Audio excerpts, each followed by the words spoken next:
On May 18, 1940, William Knudsen stood at the window of his office on the 14th floor of General Motors headquarters in Detroit, watching the city below. His secretary had just handed him a telegram from Washington that would change everything. President Franklin Roosevelt had addressed Congress 2 days earlier with a proposal so audacious that even Knudsen, who had spent 37 years mastering the art of industrial production, could barely comprehend its scale. America needed to build 500,000 military aircraft, not over a decade, not as a distant goal. Within 3 years, Knudsen was not some middle manager trying to impress his superiors. He was the president of General Motors Corporation, the largest manufacturing enterprise on Earth. Under his command sat 220 plants spread across the United States, employing 350,000 workers. His annual salary exceeded $300,000, making him the highest-paid corporate executive in America. He understood factories the way a concert pianist understands music. He knew production lines, efficiency metrics, supply chains, and labor management. He had helped transform General Motors from a struggling collection of car companies into an industrial colossus that produced millions of vehicles annually. He knew what was possible and what was fantasy. If you're enjoying this deep dive into the story, hit the subscribe button and let us know in the comments from where in the world you are watching from today. 500,000 aircraft in 3 years meant building nearly 460 planes every single day for 1,095 consecutive days. It meant creating an aircraft industry that did not exist. In 1939, the entire United States had manufactured fewer than 3,000 military aircraft. The Army Air Corps possessed approximately 1,700 planes total, most of them obsolete designs that would be useless in modern combat. American aircraft companies built planes the way medieval craftsmen built cathedrals, one at a time, with skilled workers hand-fitting each component. The idea of mass-producing aircraft on the scale Roosevelt described seemed to violate the laws of industrial physics. Knudsen read the telegram again. The president wanted him personally, not just his advice, not just General Motors' resources. Roosevelt wanted Knudsen himself to leave his position, come to Washington, and organize the entire industrial mobilization effort. The request carried the weight of inevitability.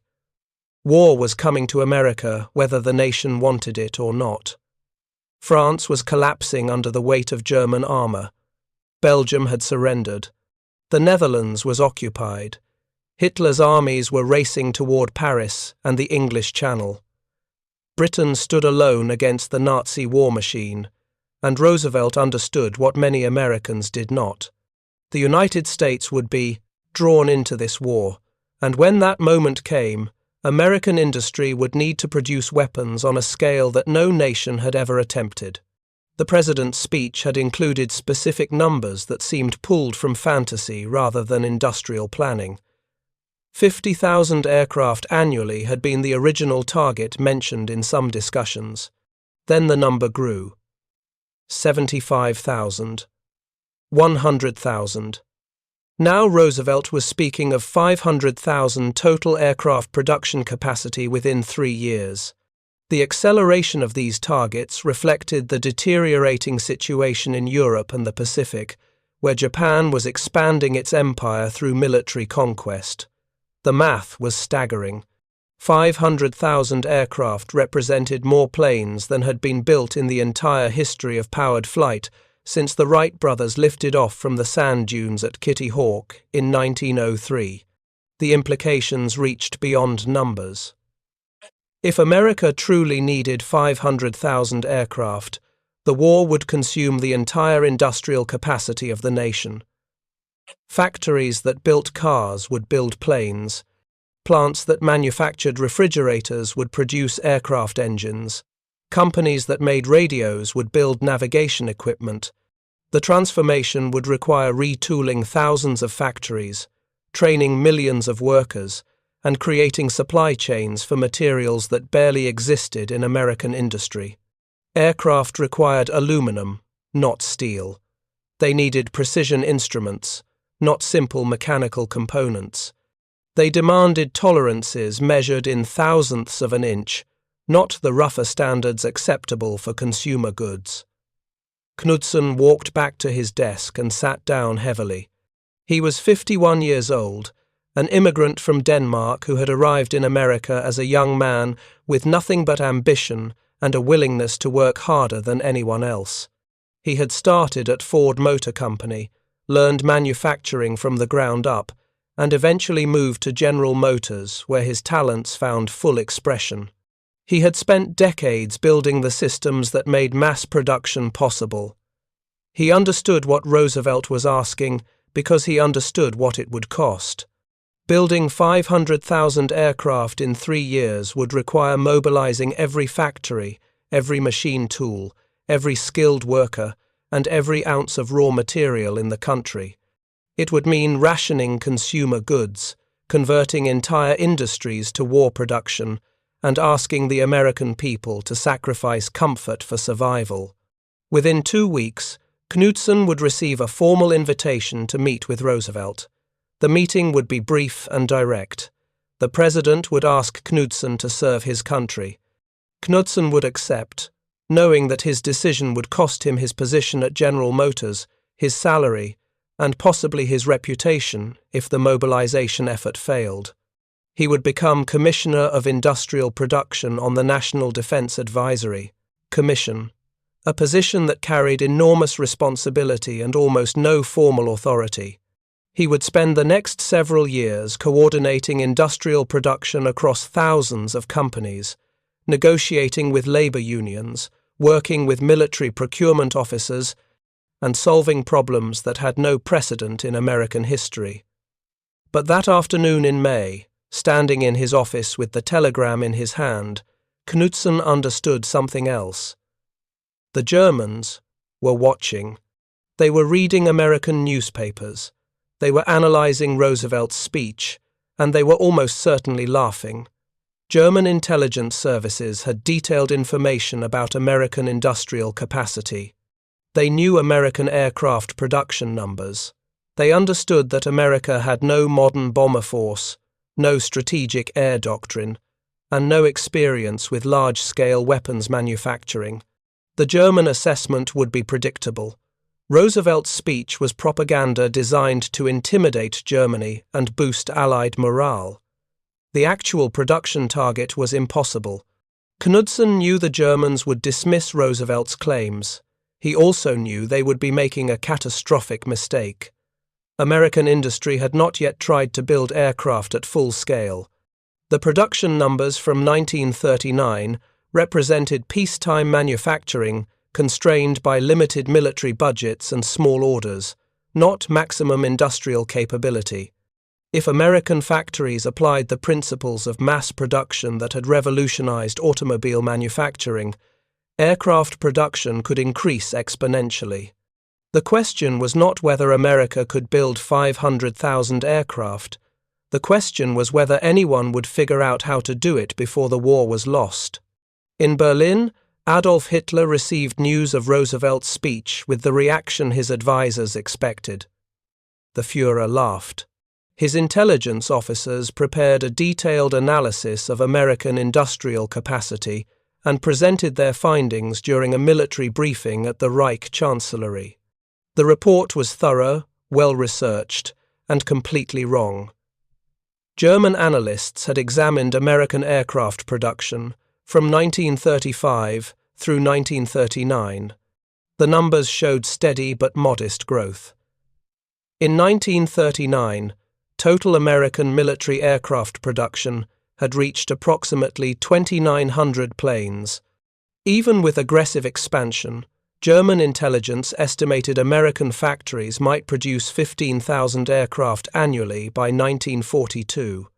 500,000 aircraft in 3 years was mathematically impossible. The German analysis rested on solid logical foundations.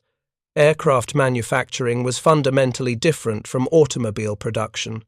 Cars could be mass-produced because they tolerated minor variations in component fit. A car door that was slightly misaligned still functioned. An automobile engine with components manufactured to tolerances of several thousandths of an inch operated reliably. But aircraft demanded precision engineering. Wings had to be aerodynamically perfect. Fuselages required structural integrity that could withstand extreme stresses during combat maneuvers. Engines needed components manufactured to tolerances of 10,000ths of an inch. Any deviation from specifications could cause catastrophic failure in flight. German aircraft manufacturers understood these requirements intimately. Companies like Messerschmitt, Focke-Wulf, and Heinkel employed thousands of skilled craftsmen who had spent years learning their trades. Each aircraft was essentially custom-built, with workers hand-fitting components, drilling holes on location, and making adjustments to ensure proper assembly. This method produced excellent aircraft, but production rates remained limited. Germany's most efficient factories could build perhaps 5 to 10 aircraft per day. Scaling that to American targets would require thousands of factories and millions of skilled workers. America had neither. The German intelligence report included specific analysis of American aircraft companies. Boeing in Seattle built commercial airliners and a small number of military bombers. Douglas in California produced commercial transport planes. Lockheed manufactured a limited number of military aircraft. Consolidated in San Diego built flying boats and the occasional bomber. None of these companies operated on the scale Roosevelt described. They employed thousands of workers, not hundreds of thousands. They built dozens of aircraft monthly, not thousands. Their factories were designed for craft production, not mass manufacturing. Hermann Göring, commander of the Luftwaffe, reinforced Hitler's confidence during private meetings. Göring had visited the United States in the 1920s and retained a dismissive view of American industrial sophistication. He told Hitler that Americans excelled at building consumer goods like automobiles and refrigerators, but complex military equipment required German engineering precision and manufacturing discipline. American workers lacked the technical training necessary for aircraft production. American factories lacked the specialized machine tools required for precision manufacturing. American engineers lacked experience with military specifications and combat requirements. The idea that America could outproduce Germany in aircraft manufacturing was absurd. Hitler believed these assessments completely. They confirmed his existing prejudices about American society. He viewed the United States as a mongrel nation, weakened by democracy, corrupted by capitalism, and lacking the martial spirit necessary for modern warfare. American soldiers had fought in World War I, but only after arriving late and with British and French support. American industry had contributed to Allied victory in that conflict, but Germany had been fighting a multi-front war against superior numbers. This time would be different. Germany controlled most of Europe's industrial resources. German factories operated with ruthless efficiency. German workers were disciplined and skilled. German engineers were the best in the world. The Führer's confidence extended beyond aircraft production to overall military capability. German intelligence reported that the United States Army ranked 18th in the world in size, smaller than the armies of Belgium or Romania. The American Navy was substantial but designed for defensive operations, not power projection. American military doctrine was outdated, focused on trench warfare concepts from World War I. The nation had no strategic bombing capability, no modern tank forces, and no experience with combined arms warfare that Germany had perfected during campaigns in Poland and France. If America entered the war, it would take years to build a modern military, and by then Germany would control Europe and be unassailable. One German intelligence report from June 1940 concluded that Roosevelt's speech represented psychological warfare rather than realistic planning. The report's author, a Luftwaffe intelligence officer who had studied American industrial capacity, calculated that even under optimal conditions with unlimited resources and no interference, American industry might produce 25,000 aircraft annually by 1943. 500,000 aircraft in 3 years would require producing more than 11 aircraft per hour, every hour, for 36 months.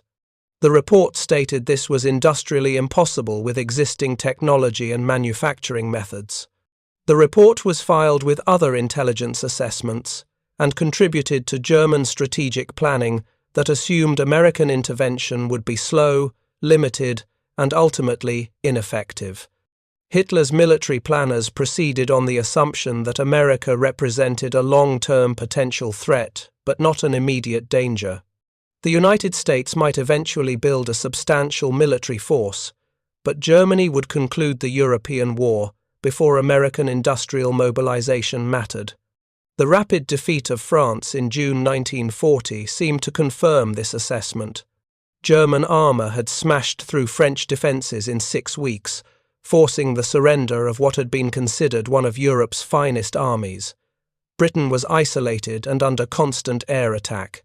The Soviet Union remained neutral under the terms of the Nazi-Soviet Pact.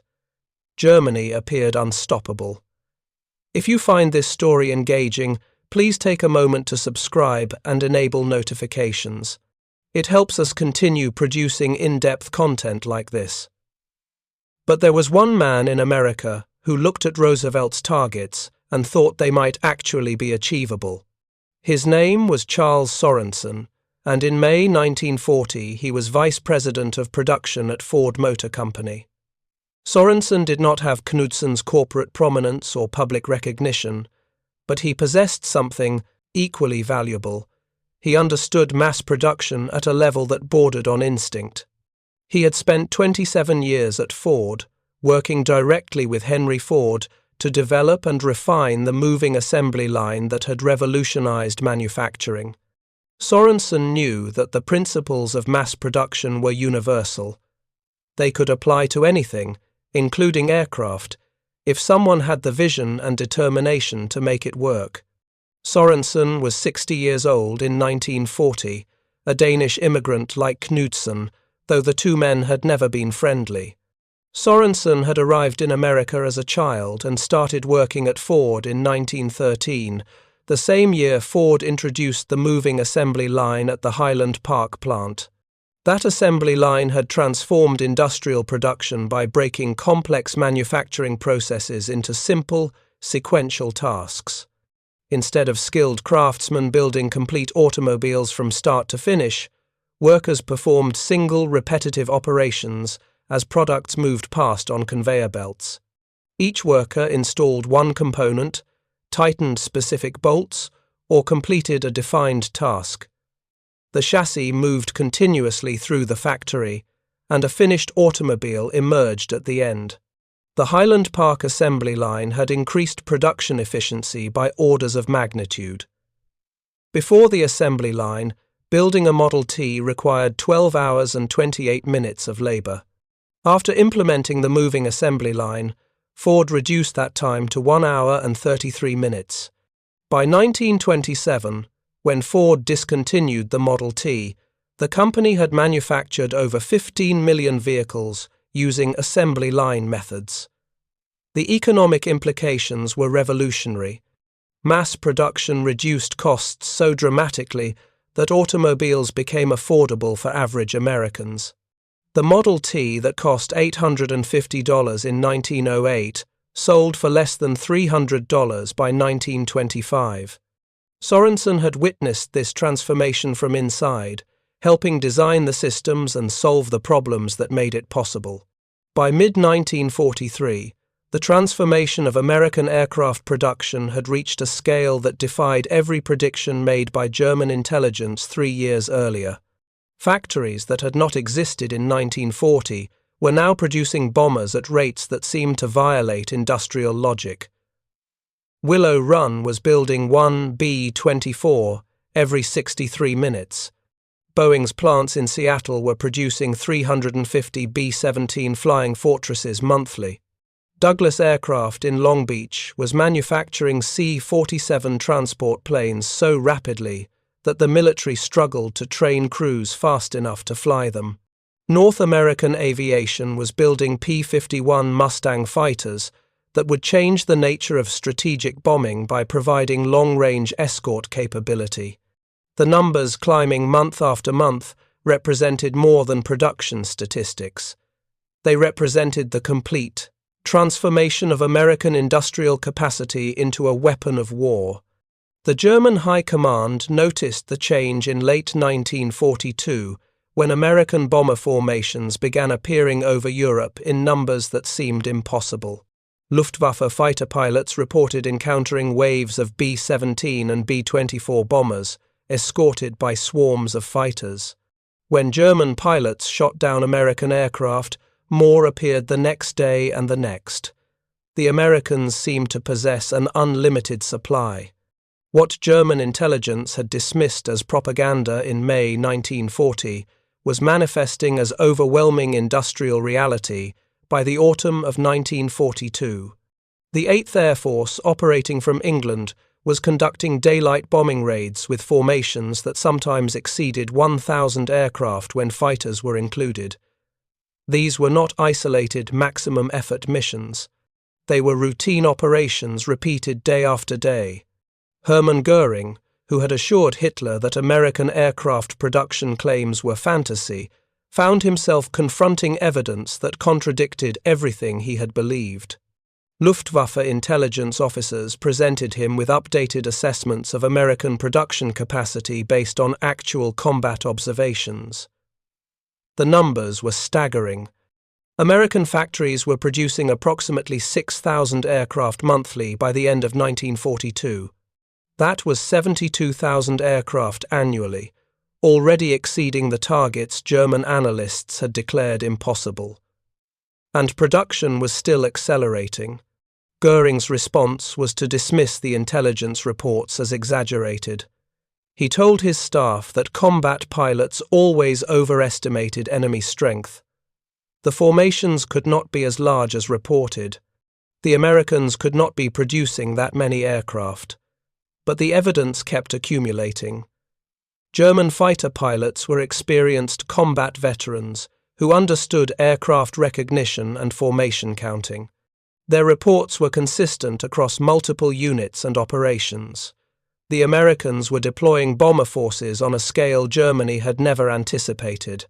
A single raid on Schweinfurt in October 1943 involved 291 B-17 bombers attacking ball-bearing factories. Despite losing 60 bombers, the Americans returned 2 days later with another massive formation.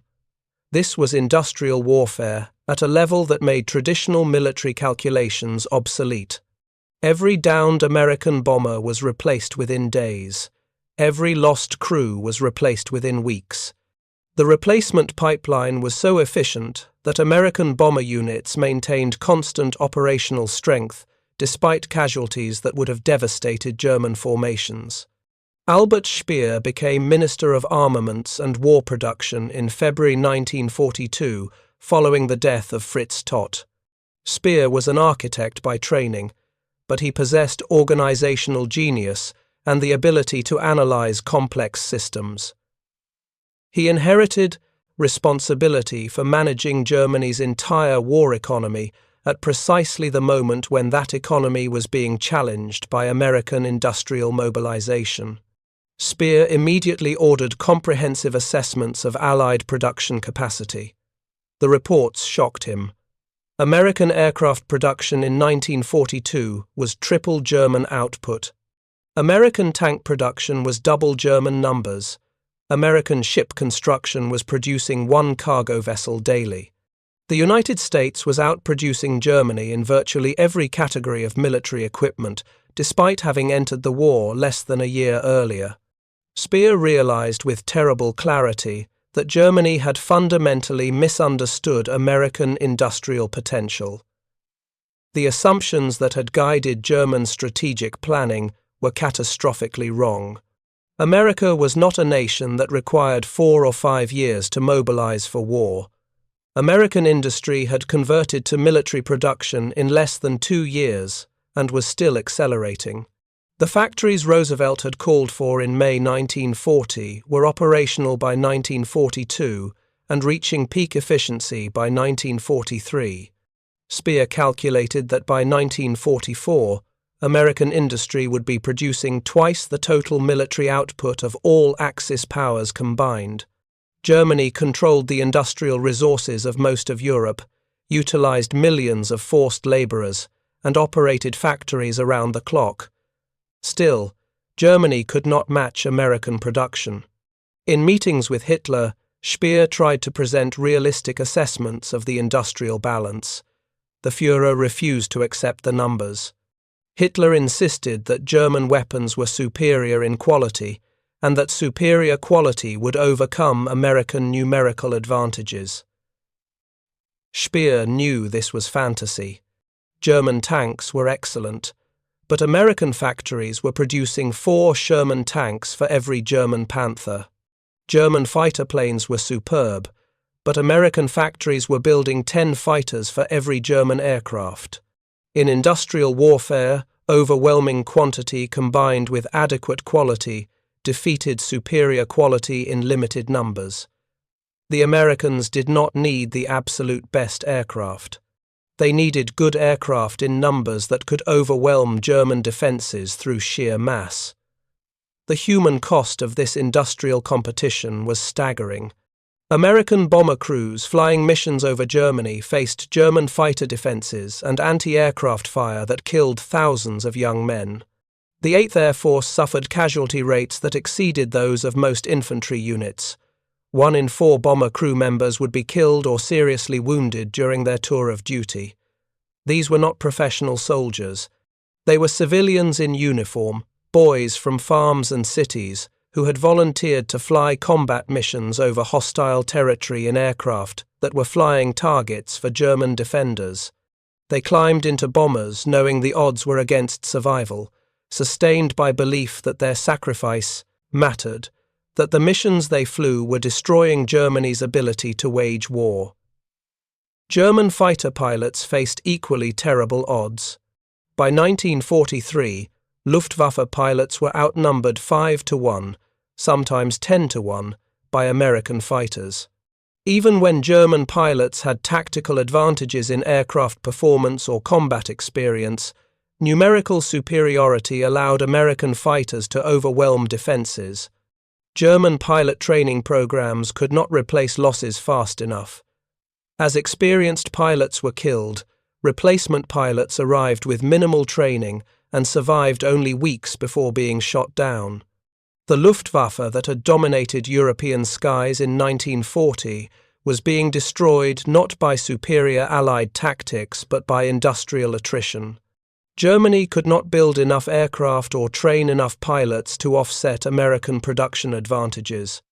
Adolf Galland commanded Luftwaffe fighter forces through this transformation. He had been one of Germany's most successful fighter pilots in the early war years, credited with over 100 aerial victories. Promoted to general in 1941 at age 29, Galland had responsibility for organizing German fighter defenses against Allied bombing. He watched with growing despair as American air power overwhelmed defenses through sheer numbers.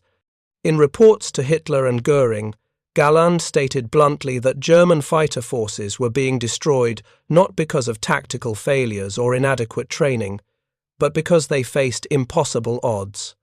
American bombers appeared in formations of 500 aircraft, escorted by 300 fighters. German defenders could shoot down 50 bombers and 50 fighters, and the Americans would return the next day with full-strength formations, because replacement aircraft arrived constantly from American factories. Galland requested permission to concentrate fighter forces for maximum effort attacks that might break up American formations before they reached targets. Hitler refused, insisting that fighters be dispersed to defend cities across Germany. Galland requested modern equipment and better aircraft. Production delays and resource shortages meant new aircraft arrived slowly. Galland requested experienced pilots be pulled from other fronts to bolster defences. Hitler refused, unwilling to weaken forces elsewhere. By late 1944, Galland understood that German air defences had lost the war of industrial attrition. The Luftwaffe still fought, still shot down American bombers, but the strategic outcome was decided. American industry was producing aircraft faster than Germany could destroy them. The impact on German cities was catastrophic. Strategic bombing destroyed industrial capacity systematically. American bombers struck aircraft factories, oil refineries, transportation networks, and manufacturing centers. Each raid killed workers, destroyed machinery, and disrupted production. German industry attempted to disperse operations, moving factories underground or into remote locations, but this reduced efficiency and increased costs. By 1944, German aircraft production was declining despite desperate efforts to increase output. American bombing had not stopped German production, but it had prevented Germany from matching American expansion. While American factories increased production month after month, German factories struggled to maintain existing output levels. The Battle of the Bulge in December 1944 demonstrated the full implications of American industrial supremacy. Germany launched a surprise offensive through the Ardennes forest, achieving initial success through surprise and bad weather that grounded Allied aircraft. For 3 days, German armour advanced rapidly while Allied forces reeled from the unexpected attack.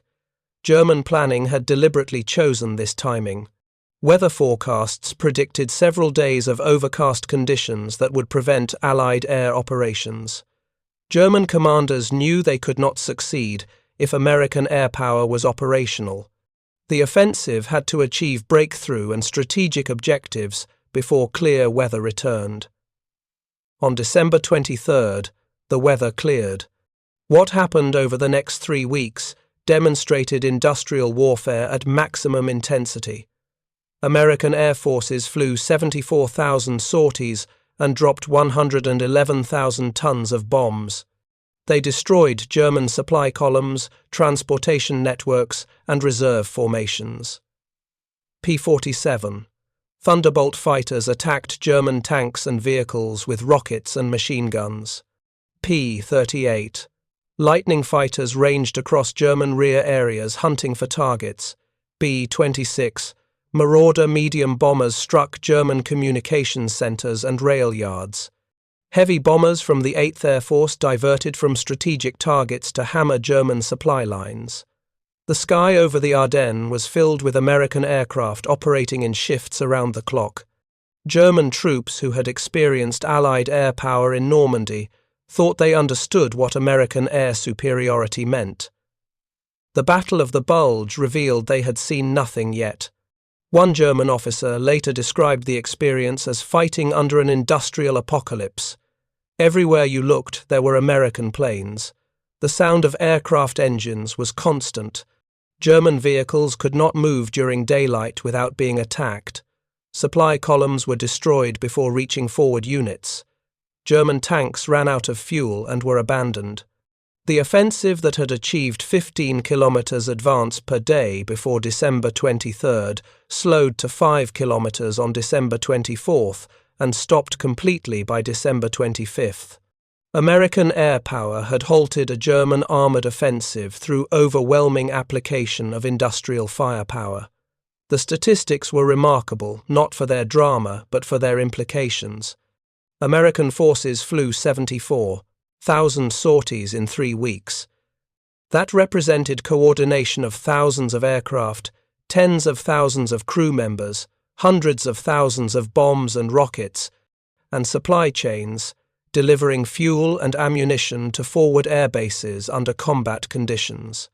The operational tempo was sustainable because American industry was producing replacement aircraft, engines, and equipment faster than they could be consumed in combat. German forces had no effective counter. They could shoot down individual aircraft, but the mass kept coming.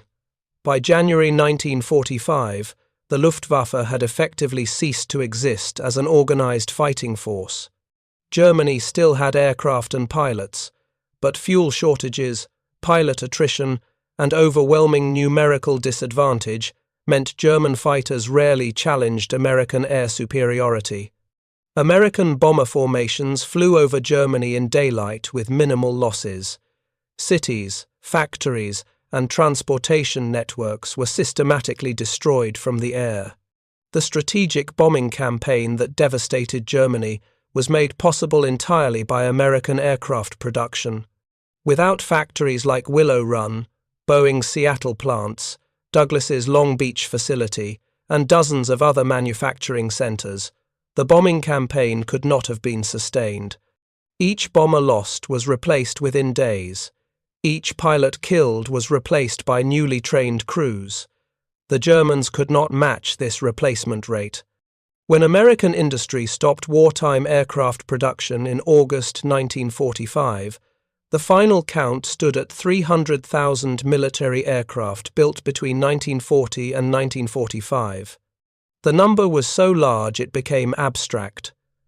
300,000 aircraft represented more planes than the rest of the world combined had built during the same period. It represented industrial mobilization on a scale that transformed warfare itself. The side with superior industrial capacity could afford attrition that would destroy opponents. American forces could lose aircraft, tanks, and ships knowing replacements were already in production. German and Japanese forces fought knowing every loss was permanent because replacement production could not match consumption. Albert Speer survived the war and spent 20 years in Spandau prison as a convicted war criminal.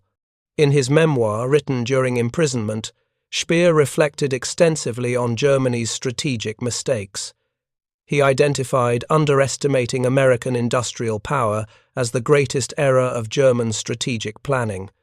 German leaders had looked at America's small peacetime military and concluded the nation was weak. They ignored America's massive industrial infrastructure, engineering sophistication, tradition of mass production, innovation, and capacity for rapid mobilization. Speer calculated that by 1944, single American factories like Willow Run produced more aircraft monthly than entire German industrial regions.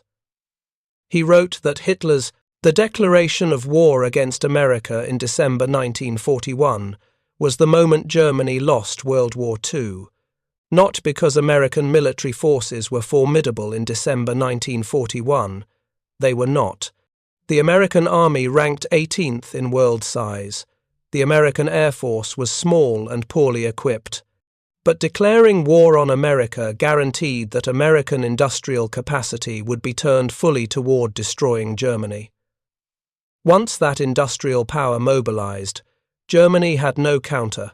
Speer stated that if German intelligence had accurately assessed American industrial potential in 1940, Hitler might have made different strategic choices. But German analysts looked at American aircraft production in 1939, saw fewer than 3,000 planes, and assumed that represented maximum capability. They failed to understand that American industry had not yet tried to build aircraft at scale. The lesson extended beyond World War II. Industrial capacity determines outcomes in modern warfare more than tactics, strategy, or battlefield courage. The side that can produce more weapons, more ammunition, more equipment, and more supplies will eventually win regardless of temporary tactical advantages. Germany had excellent generals, well-trained soldiers, and superior weapons in many categories. Japan had experienced naval forces and highly trained pilots. Both lost because they could not match Allied industrial production. American industry outproduced the entire Axis combined. British factories contributed substantially to Allied totals. Soviet industry, rebuilt beyond the Ural Mountains after German invasion, produced enormous quantities of tanks and aircraft. Together, Allied production buried Axis forces under an avalanche of equipment they could not match. The 300,000 aircraft America built represented more than metal and machinery. They represented the mobilization of an entire society for industrial warfare. 2 million workers at peak employment in aircraft factories, tens of millions more in supporting industries producing aluminum, engines, instruments, and equipment. Training programs that taught hundreds of thousands of workers skills they had never imagined learning, engineering solutions to problems that had never been solved, organizational systems that coordinated production across thousands of facilities. The transformation happened in less than 4 years because American industry applied existing capabilities to new challenges. The assembly line methods developed for automobiles worked for aircraft once engineers solved the technical problems. The machine tools used for consumer goods could manufacture military equipment with modifications. The supply chains that delivered materials for peacetime production could be redirected to war materials. William Knudsen, who had worried in his Detroit office whether Roosevelt's targets were achievable, spent the war years coordinating industrial mobilization across the entire American economy. In January 1942, he was commissioned as a lieutenant general in the United States Army, the only person in American history to enter military service directly at 3-star rank without prior service. He worked with the War Department organizing production of tanks, trucks, weapons, ammunition, and aircraft until 1945. After the war, Knudsen stated that American victory was decided in factories, not on battlefields. The side that could produce more weapons would win. Everything else was tactics. His assessment was correct. American industry had not just defeated the Axis powers, it had overwhelmed them with production they could never match. Charles Sorensen, who had sketched the Willow Run assembly line on hotel stationery in January 1941, was forced out of Ford Motor Company in March 1944 during internal power struggles. He received no official recognition for Willow Run during the war. No medals, no commendations, no public acknowledgement. The success was attributed to American industrial strength and Ford Motor Company, but Sorensen's name rarely appeared in official accounts. He went to work for Willys Overland and never returned to Ford. History eventually recognized his contribution, but during the war years when recognition mattered most, he received nothing. The irony was profound. The man who had figured out how to mass-produce heavy bombers at a rate everyone declared impossible was pushed aside just as his creation reached peak efficiency. Adolf Hitler lived long enough to see the consequences of his miscalculation. By April 1945, Soviet armies were fighting in Berlin streets. American and British forces controlled Western Germany. German cities lay in ruins from strategic bombing. The Third Reich was collapsing. In his final days in the Führer bunker, Hitler blamed generals, blamed traitors, blamed everyone except himself and the advisors who had dismissed American industrial capacity as propaganda in May 1940. Those advisors had assured him Roosevelt's 500,000 aircraft was impossible. They convinced him American industry could never mobilize for total war. They promised that Germany would win before American production mattered. They were wrong about everything. The 500,000 aircraft that seemed impossible in May 1940 had become reality by 1945. American factories built the planes anyway, and those planes helped destroy the Third Reich from the air. The story of how America built 300,000 aircraft in less than 5 years remains one of the most remarkable achievements in industrial history. It was not inevitable. It required vision from leaders like Roosevelt, who set impossible targets. It required genius from engineers like Sorensen, who figured out how to achieve those targets. It required sacrifice from millions of workers who built the aircraft. It required courage from the aircrews who flew them into combat. But most fundamentally, it required a nation willing to transform its entire industrial capacity for a single purpose. That transformation won the war. The battles mattered, the strategies mattered, the courage of soldiers, sailors, and airmen mattered. But without the industrial base providing equipment in overwhelming quantities, courage and strategy would not have been enough. American industry made Allied victory inevitable. Once the factories reached full production, the outcome became a matter of time. Thank you for watching. For more detailed historical breakdowns, check out the other videos on your screen now, and don't forget to subscribe.